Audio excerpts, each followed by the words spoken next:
Hello. Look at this. It's never a good idea to go for a walk without a box or a bowl.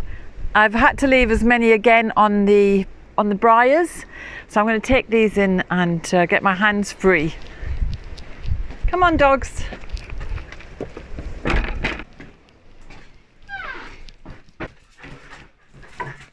Now.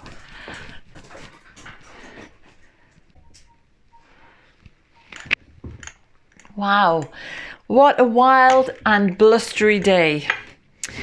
I must remember always take a box or a bowl when I'm walking because there are just so many blackberries to collect. And what we're doing with them this year, apart from jam and freezing them for use during the winter, we're also preparing a whiskey liqueur thing with them.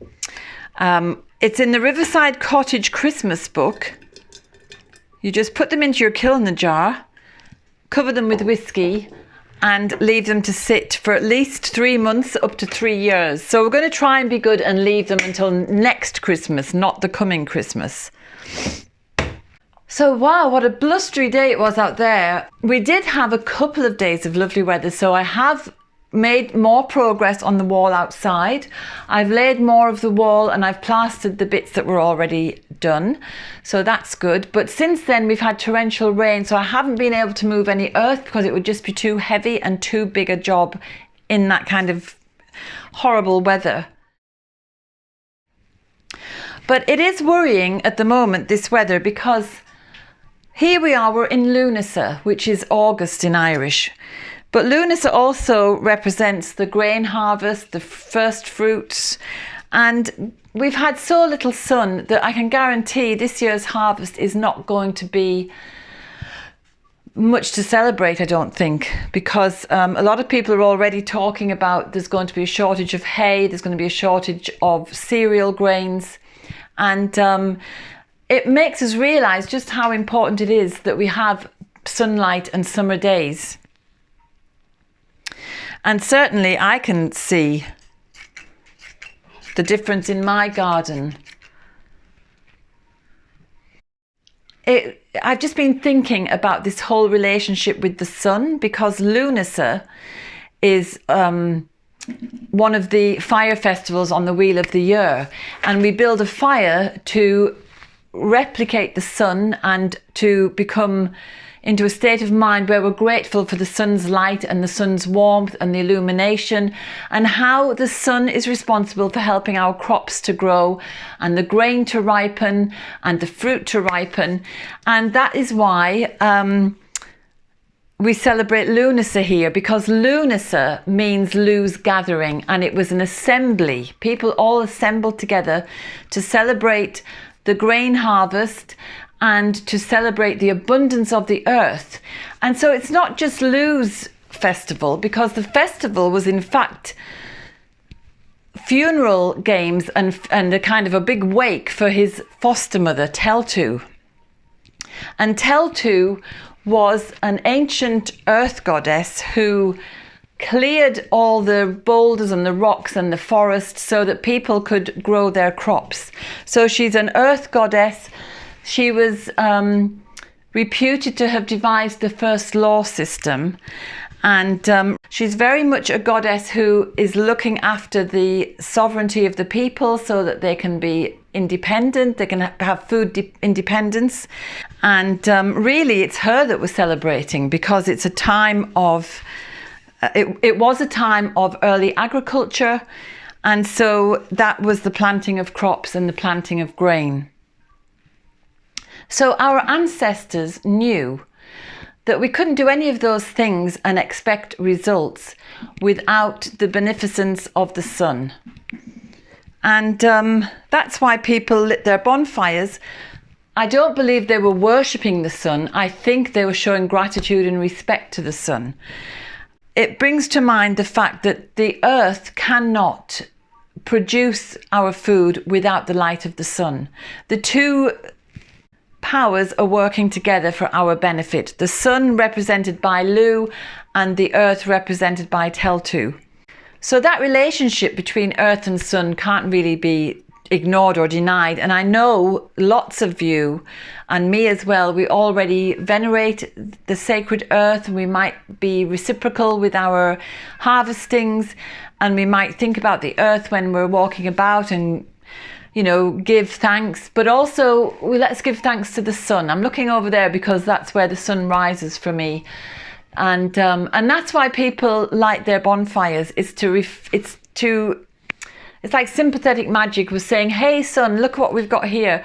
We're trying to recognize the greatness in you and the life force that you have and that you send down to earth. And any insane notions of blocking the sun that the European Parliament is considering, I mean, I just won't go there. What I'm going to do now is get this mugwort that's been drying.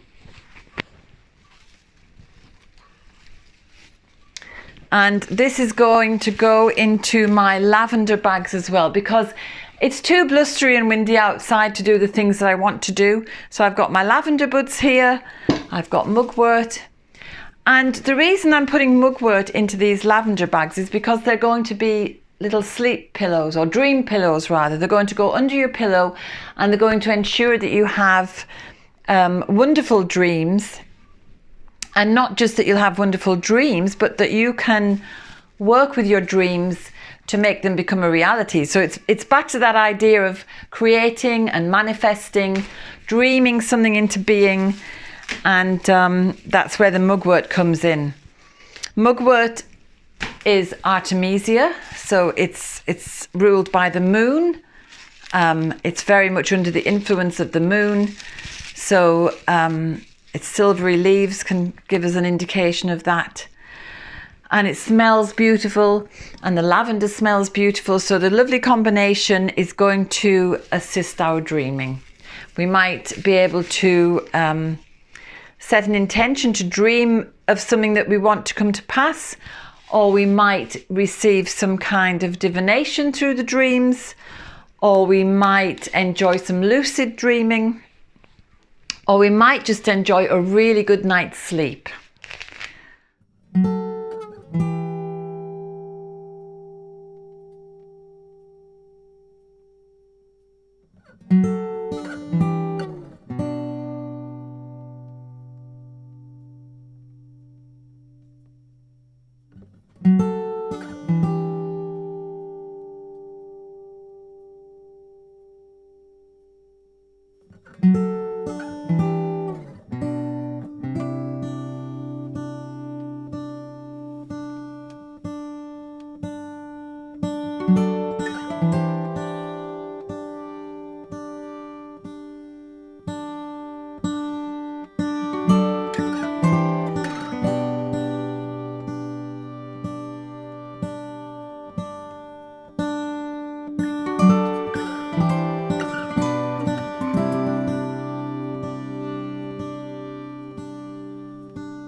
So when we celebrate Lughnasadh, we do have a bonfire,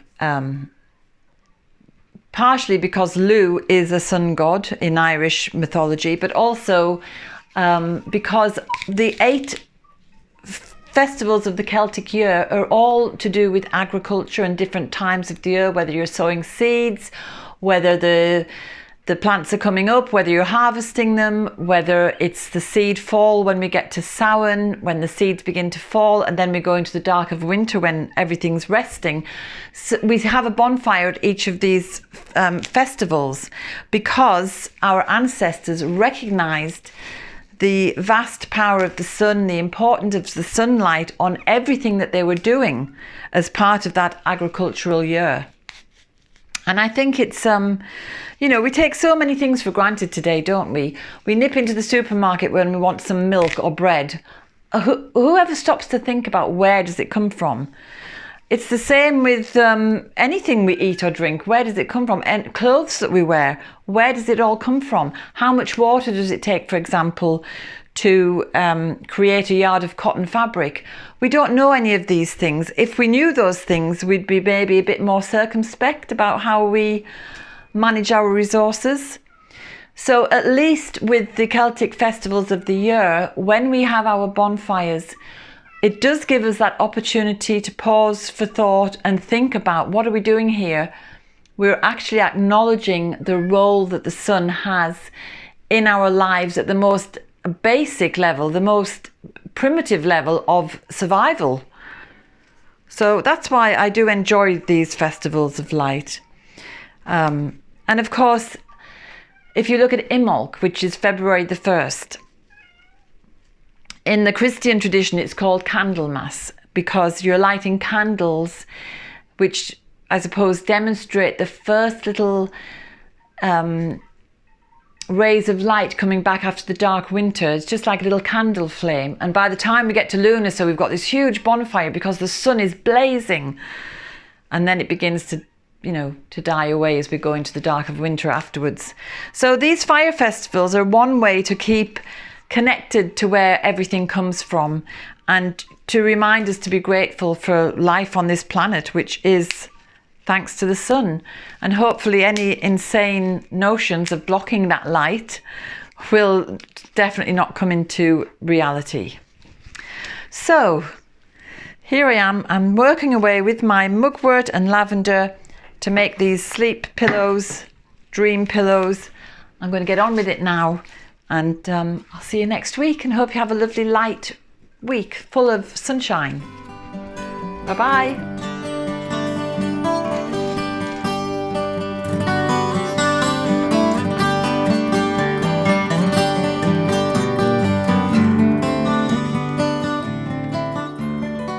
I hope you enjoyed today's film. If you did, subscribe and hit the bell for notifications. And have a look at the website danusirishherbgarden.com for more information about us and about the herbal medicine courses I offer and the Wise Woman Way training. And if you go to the shop, you can find the books, the weed handbooks and other herbal goodies. And remember, we put a new film out every Sunday. So looking forward to seeing you next week.